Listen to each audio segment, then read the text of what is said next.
All right. That last band was Coraline's Collapse on the playlist there. Let's see. Let me get the camera right here because I'm already screwing things up. So that was Coraline's Collapse. That ended up the intro there. Played them off the Banger Wednesday Spotify playlist. And before that, we played Wolves of Oz. Both bands previously were on the Banger Wednesday show. We got to listen to those tracks and, do our usual Q&A. But that's not tonight. Tonight's one of the host hangout nights. So tonight what we're going to do is Bo and myself grabbed a couple tracks, and we're going to check those out, give them some reviews and chit-chat about them, and, just shoot the shit for a minute. And, no Q&As with any bands tonight. And, just see what happens. Just an extra show for us. So real quick, let me just kind of get that intro out the way. Joining me tonight, I do have Bo, guitars from the band Elijah, and I am Forge from Forged by Titans. Joining us in spirit, we have co-host Scarlett from World Shaper and Lunarscape, and Dom from Set Alive. They couldn't make it tonight, off night for them. So it's just the two guitar/gear nerds. So it should be very, very riveting conversation tonight, I'm sure. But yeah, Bo, let's see. I'm looking at the list of suspects for tonight. Looks like we got a good list here. So I see you sent me Electric Callboy, so that should be interesting. And I brought Architects, and also did a thing, and I grabbed a third one because I wanted to do at least 3 tonight. So I got a band called Oni. We're gonna check out. So, I'll tell you what. I'll go ahead and go first with one of mine. I'll start it off tonight. But real quick, again, the Banger Wednesday Spotify playlist, that's where we played those tracks coming into the show tonight. Again, every band on that playlist is a band that showed up to the show and hung out with us. We checked out the track and did Q&A. Do want to remind everyone that we do have YouTube up and running, so if you want to go ahead and jog over there, subscribe to it, we'd appreciate it. And yeah, hopefully we got some other great bands lined up for the next episode. Let me take that back. I do have some great bands lined up for the next episode, so be sure to come back on one of the live band nights. And yeah, so back to where I was going. I brought Architects, and this song is called Curse, and it's not as new as I thought it was. It's new to me. Apparently came out 11 months ago. I imagine this is off of that newer album they just released. I'm looking to see if I can verify that. Gotta be. But either way, we're going to check out this track. It's Architects. The song's called Curse, and it looks like it's a visualizer. I could be wrong. So if you are on Twitch and you're following along at home, make sure you put your eyes on the screen if you want to be mesmerized by visualizer. So let's see. I'll make sure it's big and great looking on the screen. Hang on. All right. Cool. All right, guys. So here we go. We're going to check out this track, Architects.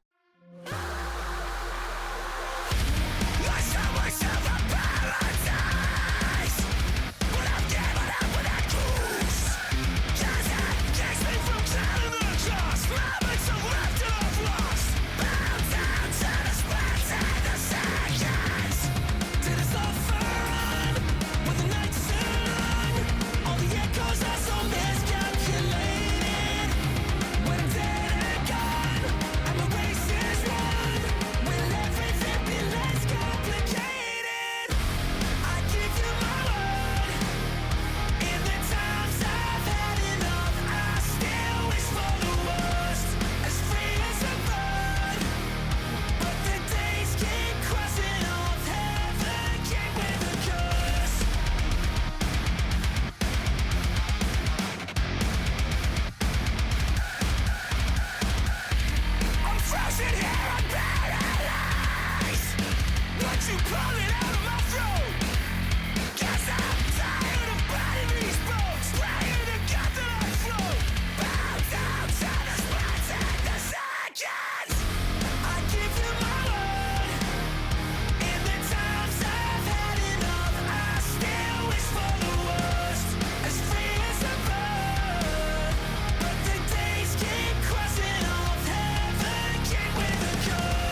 enough. I still wish for the worst, as free as a bird, but the days keep crossing off. Heaven came with a curse. I give you my word.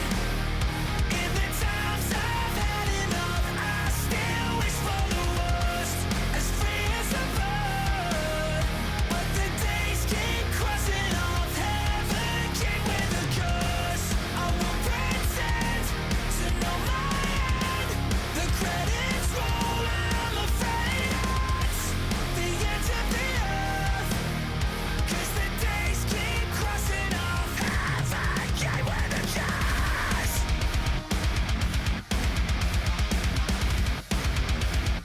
Heaven came with a curse. All right, let me stop that commercial. Don't want that. All right, so I've been following Architects since forever, since they hit the scene, and I like this track a lot. But I'm gonna let you go first, buddy. You got any thoughts on this? I like it. I remember I had to look it up and see like how old this was. Like I remember why I didn't like this song. Uh, like you hit this really awesome intro riff, and that's kind of like your main heavy riff throughout the song. Like little tweaks here and there, but that's kind of your main heavy riff, and that's very like, doomsday like Yeah. riff. And then it goes to that singing chorus. The reason why I don't like the singing part of this song is it reminds me of um, the Bring Me the Horizon stuff where they went super poppy. And it's just this kind of like lame little, just really simple chord progression. And then the clean vocals just don't have anything behind them. Like the whole song loses all its energy. It goes to this really like very lightly strummed little 3 or 4 chord progression and just no emotion behind the clean vocals. Yeah. So a shout out to my girlfriend Jim Renee 1110. She tunes into every episode. She's I'm training her to be a metalhead, I guess is the best way to put it. First thing when she hears this track, she messages me and she says they sound like bro metal because I always make fun of the bro country, Yeah. So it's funny that you're sitting there touching on how they were kind of poppy and kind of lost that that intensity during their clean vocals and stuff. That was just funny. It's like it's like a song made just for Octane Radio. Yeah. Yeah. And I don't want to take anything away from, but you hit the nail on the head. I mean, it immediately was like Doomsday, which was a great track, but they already had a Doomsday. We didn't need a Doomsday Part 2. But I mean, it's a good song. It's catchy as hell. I was banging my head to it, and they have just been over time one of those bands that can take these riffs and compositions that are really not super intricate as far as being a technical musician goes, and just bring so much energy and make it so goddamn catchy, Yeah, that's the biggest thing. It's always catchy. Like I mean, even though the song doesn't hit a lot of the times, like it's still the riff has this awesome groove no matter what, and then it's still like overall it's still a good song. Yeah. I mean, just be nitpicky every now and then. Yeah. I mean, I hate to sound like I'm, giving them a thumbs down or anything, because I'm definitely not. I mean, it's awesome freaking track. I'm sure. Let me go back and look at it on my screen. How many views did this thing get? Yeah, 2.7 million views. I mean, it hits. People like it, so can't take anything from it. And honestly, going into it, I kind of had an idea what it was going to sound like, and it was it. I mean, I know they had a couple songs that they released recently where they were trying to like take stabs at some of the naysayers that said they went light, and they made some pretty heavy ones. But I just had that feeling it wasn't going to be one of those. It was going to be the things that's honestly been paying their bills, Yeah, I mean, they have a style, and they I think that's the biggest thing is like when they like that animals song or whatever. Oh yeah, yeah, yeah. Like that had like a catchier like chorus than this song. This is true. My problem with that song was it went too hard towards like simple new metal. Like it was just kind of like this really basic like riff going through it, and like that one riff kind of carried throughout the whole song. Right. And that's the reason why I didn't like that. Now when they did like a version where they added like The orchestra. like yeah, the Oh, orchestra that and one was everything. good. That was Now that slaps. that was so good. But the original version, because it was very hyped up when the album came out, because it was post Doomsday, and I think everybody had like a lot higher expectations for it than to be kind of a more new metal type song. And most of the songs that I listened to that from that album were kind of the same way, where it just felt kind of safe or simple. I don't know, but when they did that Animals track with the orchestra, like that was like peak. Yeah. Even if I didn't like the original song how it was, that song with the orchestra is just wild. Yeah, I want to say the track back then I was really enjoying. I could be wrong. I think it was called Gravedigger. I remember that one. That was a pretty cool track too. I'm trying to. I can't even. I'm hearing the name of the track. I know it's the name of the track. I'm just not sure if that's the actual music I'm thinking of in my head. You know. Actually, you know what? We got a second here. Let me pull that thing up real quick. Let me see if this is the one I'm thinking of. Like I said, I know it's a track name. I just don't know if it's the track I'm thinking of. Here we go. Ears on. Today's the day. Actually, we gotta listen to a little quick commercial because homie don't be paying for that YouTube Red or whatever the hell it's called. Website. So we gotta watch a couple little things here. Okay, here we go. Skip.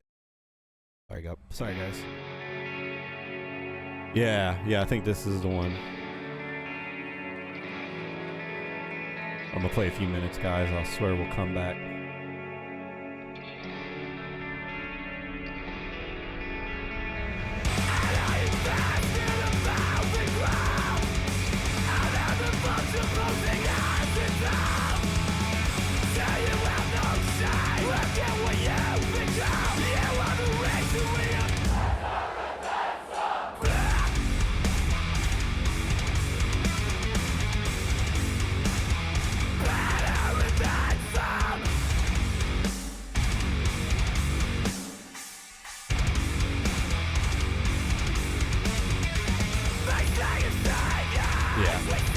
That's enough of that. But yeah, so I think that was one I really enjoyed for them because they were back then that was heavy for them. But and you know I didn't even know this till recently. They I think all their stuff's like on actual 6 strings and they transpose down their Yeah, guitars. they what was it? The one for the Doomsday song, I think it was like a double drop A tuning on like a 6 string or something like that.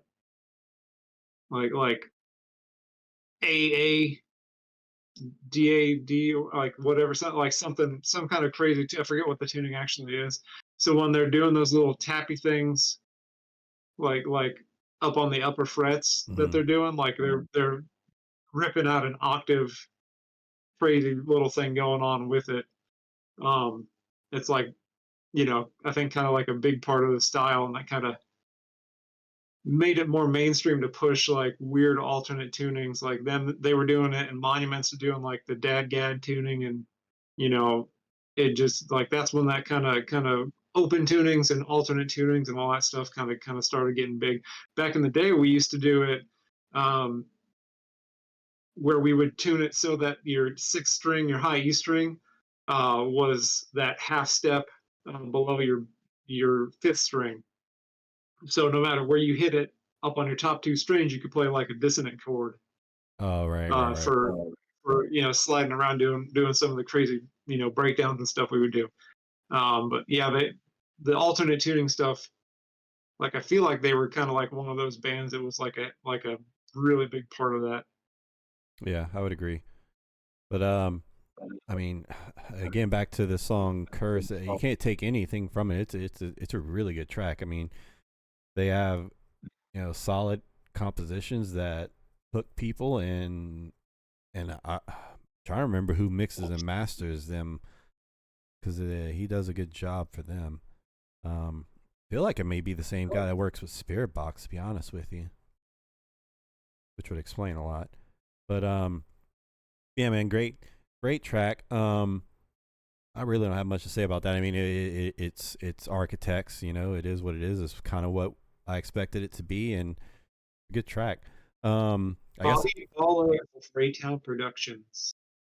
I'm sorry. Who? Bobby Ballo, Balo.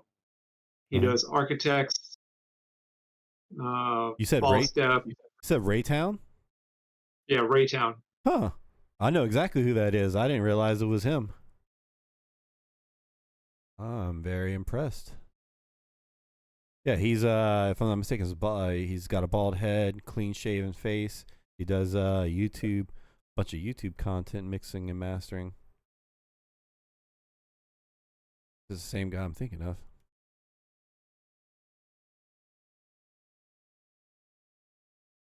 But No. yeah.